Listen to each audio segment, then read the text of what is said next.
이제 출발해 봅니다. 레이 EV를 타고 가보자. 이 변속 레버는 나름대로 빨리 적응할 만한 것 같아요. 와, 근데 조용한 주차장에서 나와서 그런지 그 사운드가 있잖아요. 약간 그 삥 하면서 움직이는 그 전기차 사운드가 미세하게 계속 나요. 특히 주차장에서는 더 그랬는데 바깥에 나와서도 지금 막 가속 상황을 지나는 그런 시간이 아니기 때문에 그 묘한 사운드가 좀 계속 살짝 거슬리긴 합니다. 아, 이제는 좀 괜찮다. 이제는 노면 소음이 살짝씩 들어오면서 소리가 그렇게 들리진 않고 있어요. 아, 드디어 또 레이 EV를 타보게 되네요. 또 제가 캐스퍼 오너로서 캐스퍼 밴을 타는 사람이 레이 전기차를 타면 어떤 느낌이 들까? 일단 그냥 타자마자 딱 드는 생각이 있어요. 운전하기는 레이가 더 편합니다. 캐스퍼도 편하거든요. 경차이지만 SUV 스타일이고 앉았을 때 역시나 시트 포지션도 꽤 높일 수가 있어서 괜찮은데, 야, 레이에는 될 것도 아니네요. 이 레이가 가진 개방감은 그냥 지금 제 좌우 모든 이 양옆으로 전면으로 뻗어져 있는 이 널찍한 개방감이 차에 탔을 때 훨씬 시원한 느낌을 안겨다 주는 것 같아요. 제가 주행 중에 보니까 계기판이 시시각각 변하는 게 진짜 재밌거든요. 지금 전기 모터 주행이라고 모터에서부터 쭉 출력을 받아가지고 차가 움직이고 있는 그림이 나오는데, 요렇게 가다가 싹 제동을 하면 충전 중으로 바로바로 떠요. 그러니까 제동을 할 때마다 에너지가 손실됐던 것들이 회복이 되면서 회생제동이 일어나는 거죠. 요게 직관적으로 차량을 통해서 여러분이 직접 주행하시면서 확인할 수 있기 때문에 내가 달리면서도 뭔가 에너지에 손해를 입는 게 아니라 더 에너지를 얻으면서 가는구나 라는 재미를 좀 느끼실 수 있을 것 같습니다. 생각보다 가속감이 나쁘지 않은데요. 자, 풀가속을 해서 중속에서부터 고속을 한번 쭉 뻗어 보겠습니다. 올라. 오.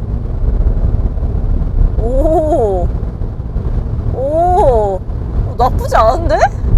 풀가속을 하는 느낌은 아예 없어요. 이게 분명히 가속을 많이 실현하고 있지만 풀가속을 해서 속도를 확실하게 내고 있다라는 느낌은 사실 들지 않고, 속도가 올라가는 범주도 좀 찔끔찔끔해요. 막 시속 70이었다가 갑자기 뭐 한 83 된다거나 이렇게 펌핑을 많이 하면서 달리는 친구는 아닙니다. 아주 얇게 찔끔찔끔씩 가속을 하긴 하는데 생각보다 가속을 하는 범위, 구간은 꽤 넓은 걸 확인할 수가 있었어요. 그러니까 답답한 느낌으로 가속을 하는 정도는 전혀 아니었고요. 다만 풀가속으로 앞으로 확 치고 나가야 될 때, 왜 우리 그런 거 있잖아요. 딱 이렇게 방향 시선 켜고 차선 바꿀 때 앞으로 살짝 나가줘야 되는 경우 있잖아요.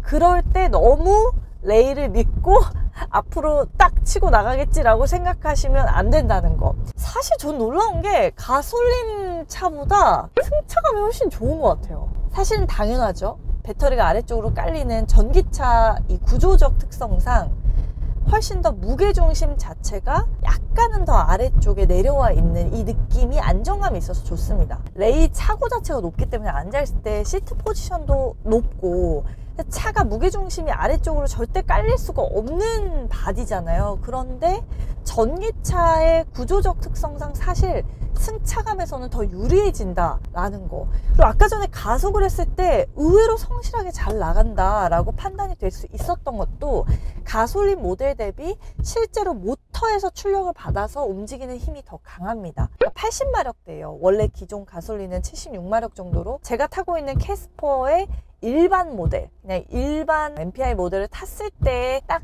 그냥 경차 수준의 가속감이라면 그보다는 어쨌든 향상이 되면서 모터의 힘을 또 받아서 움직이기 때문에 전기차스러운 펀치력이 약간은 더해진다. 그게 펀치력으로 실현되는 건 아니지만 그래도 조금 더 내연기관 가솔린보다는 덜 답답하게 가준다라는 게 오히려 이 전기차가 더 매력적으로 느껴지는 이유입니다. 제가 1회 충전 시에 205km 정도를 가는 전기차다라고 말씀드렸는데 복합 기준이에요. 그래서 이런 도심 구간에서 사실 차를 탈 때 그때는 주행거리를 조금 더 뽑아서 달릴 수 있고, 근데 지금 제 계기판에도 사실 이미 205km 이상의 주행거리가 떠 있어요. 어느 정도 달렸음에도 불구하고. 그 이유는 회생제동을 통해서 에너지가 계속 보완이 되는 부분도 있고, 요것도 생각하셨을 때 300km까지는 아니어도 200km대 한 중반 정도까지는 탄력적으로 주행을 하실 수 있을 걸로 보입니다. 자, 회생제동 같은 경우는 스티어링 휠에 이 패드 시프트를 통해서 조작을 하실 수 있는데요. 패드 시프트를 당겨주시면 이렇게 회생제동 단계가 올라가게 되고요. 우측에서 다시 한번 당겨주시면 단계가 내려가게 됩니다. 근데 위치도 위치지만 색깔로 구분이 되어 있지 않습니다. 그냥 하얀색 글씨로 이렇게 단계가 구분이 되다 보니까 눈에 확실하게 지금 내가 몇 단계인지 딱 들어오진 않는 것 같아요. 지금 제가 아이 페달 모드로 단계를 최상위로 한번 올려봤어요. 가장 높은 수준의 회생제동 단계인데요. 이렇게 직진을 하다가 엑셀에서 발을 뗐을 때 얼마나 멈출지. 생각보다 회생제동이 세게 걸리는 차가 아닌데요. 저는 기본적인 주행거리가 사실 다른 전기차들에 비해서는 아무래도 조금 약하잖아요. 그래서 이 낮은 주행거리를 좀 보완하기 위해서 아이페달 모드에서 상당히 강한 회생제동을 넣어놨을 거라고 생각했는데 의외로 그렇지 않습니다. 지금 아이페달로 주행을 하는데 오히려 차도 약간 묵직해진 느낌도 들고 스티어링도 약간 더 쫀쫀해진 느낌이 들면서 사실상 주행하기에 괜찮은데요. 적응하기도 어렵지 않습니다. 발을 떼도 확 멀미나게 멈춰서는 게 아니라 그냥 노멀한 수준으로 멈춰요. 원페달 드라이빙 정도의 느낌이 아니라고 여겨질 정도예요. 비교적 다른 전기차들에 비해서요.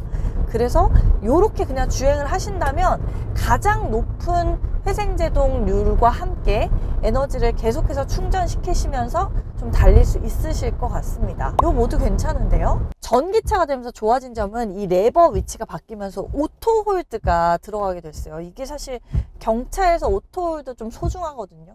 이렇게 도심 구간에 또 달리는 차에서는 오토홀드 있으면 확실히 편합니다. 이렇게 지금처럼 시내에서 딱 정차 상황에서도 아무것도 조작하지 않고 그냥 다리 떼어놔도 됩니다. 브레이크에서도 발 떼도 차가 알아서 멈춰 있는 거, 이런 것들이 좀 편리해진 부분이 있어요. 그러니까 전기차에서 사실 전반적인 주행감도 향상이 되면서 편의성도 올라가고, 계기판 정말 이 슈퍼비전 클러스터로 굉장히 깔끔한 가시성까지 누리실 수 있고, 그러나 아쉬운 점도 당연히 있긴 해요. 새로운 전기차 EV이지만 이 실내의 어떤 감성적인 측면에 있어서는 최신차의 기조가 좀 덜 반영된 부분들, 8인치의 디스플레이와 이 좌우의 공조 부분 있죠.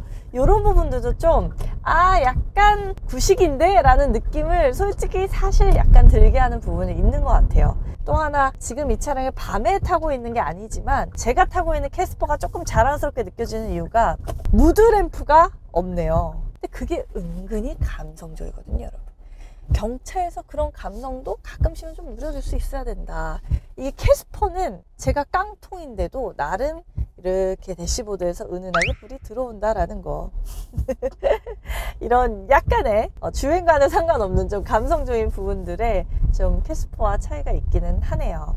이렇게 레이 EV를 좀 타보니까요, 이 차는 정말 전기 EV로서 딱 도심용에 특화된 차다라는 생각이 좀 많이 들긴 합니다. 물론 장거리도 갈 수 있어요. 대신에 중간에 한번 충전을 해줘야 되는 거죠.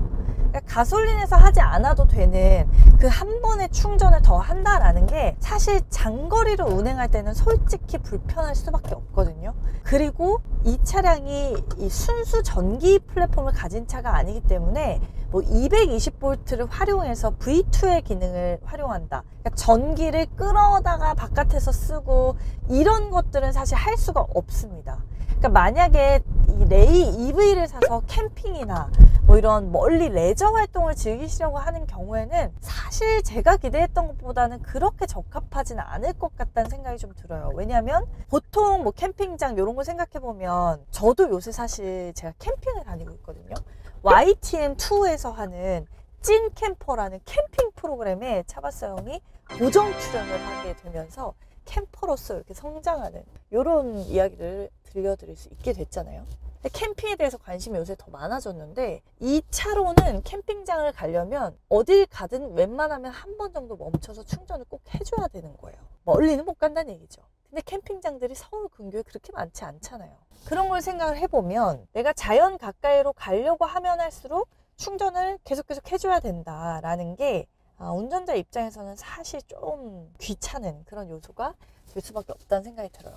다만 도심에서 출퇴근 용도로 그냥 주말에 어디 나들이 하는 정도의 용도로 타기에는 너무 좋습니다. 전기차의 안 좋은 점이 비싸다는 거잖아요. 근데 이 차량 가격으로 따지면 2천만 원대지만 보조금을 지원받습니다. 국고보조금, 지자체 보조금 다 더하면 한 도합 600만 원 정도예요. 서울 기준으로 봤을 때. 그러면 2천만 원 초반대까지도 차량 가격을 낮출 수 있고요. 만약에 지방에서 보조금이 좀 더 많이 나오는 지역에서 레이를 뽑으신다, 레이 전기차를 타신다라고 하면 보조금을 더 받아요. 그러면 1,000만 원대에도 레이를 살 수 있는 수준이 됩니다. 저도 사실 1,000만 원대의 경차를 샀잖아요. 캐스퍼 밴을. 같은 1,000만 원대로 조금만 욕심내서 훨씬 비싼, 통상 거의 1,000만 원 이상 비싼 전기차를 뭐 몇백만 원 더 주고 산다라고 했을 때는 나름 이 소비의 가치가 좀 있을 것 같다는 생각이 들어요. 자, 이렇게 레이 EV 한번 타봤는데요. 배터리가 또 리튬 인산철 배터리로 사실상 중국산 배터리가 들어가는 차량이긴 합니다. 근데 제가 일전에 한번 테슬라의 모델 Y RW 차량에 이제 들어간 리튬 인산철 배터리 관련한 이야기를 드리면서 실은 이제 LFP 배터리가 좀 더 대중화가 될 것 같아요 라는 말씀을 조심스럽게 드렸는데 국산차에도 레이 EV에 이렇게 LFP 배터리가 들어갔다라는 사실도 제가 일전에 말씀드렸던 내용에 약간은 보탬이 되는 부분인 것 같아요. 레이가 이렇게 되면 앞으로도 좀 더 보급형을 지향하는 전기차에서 분명히 LFP 배터리 난 전기차가 더 나올 거거든요. 그렇게 되면 리튬 인산철 배터리가 들어간 차들은 시장에 더 나올 수밖에 없다라고 보여집니다. 이번에 나오는 토레스 EVX도 마찬가지고요. 제가 타고 있는 캐스퍼도 내년이면 전기차가 나올 것 같아요. 똑같은 경형 전기차인 건데 그 차량도 LFP 배터리가 당연히 들어가지 않을까 이렇게 봅니다. 그런 의미에서 뭐 배터리 자체의 안전성을 막 너무 걱정하면서 차를 타실 이유는 없을 것 같아요. 너무 대중화된 브랜드에서도 이렇게 나오고 있다 보니까 그런 의미에서 더 좀 마음의 편견을 내려놓고 좀 가성비 전략으로 접근했을 때 상당히 매력적인 전기차라는 생각이 드네요. 자, 이렇게 경차 캐스퍼 오너로서 또 따끈따끈하게 새로 나온 경차 전기차 레이 EV도 한번 타봤고요. 차박사형은 또 여러분들이 궁금해하실 만한 따끈따끈한 새로운 신차 이야기로 찾아오도록 하겠습니다. 레이 EV와 캐스퍼 EV도 한번 나란히 비교해보는 그날까지 차박사형은 쭉 달리겠습니다. 다음 영상에서 뵐게요. 안녕!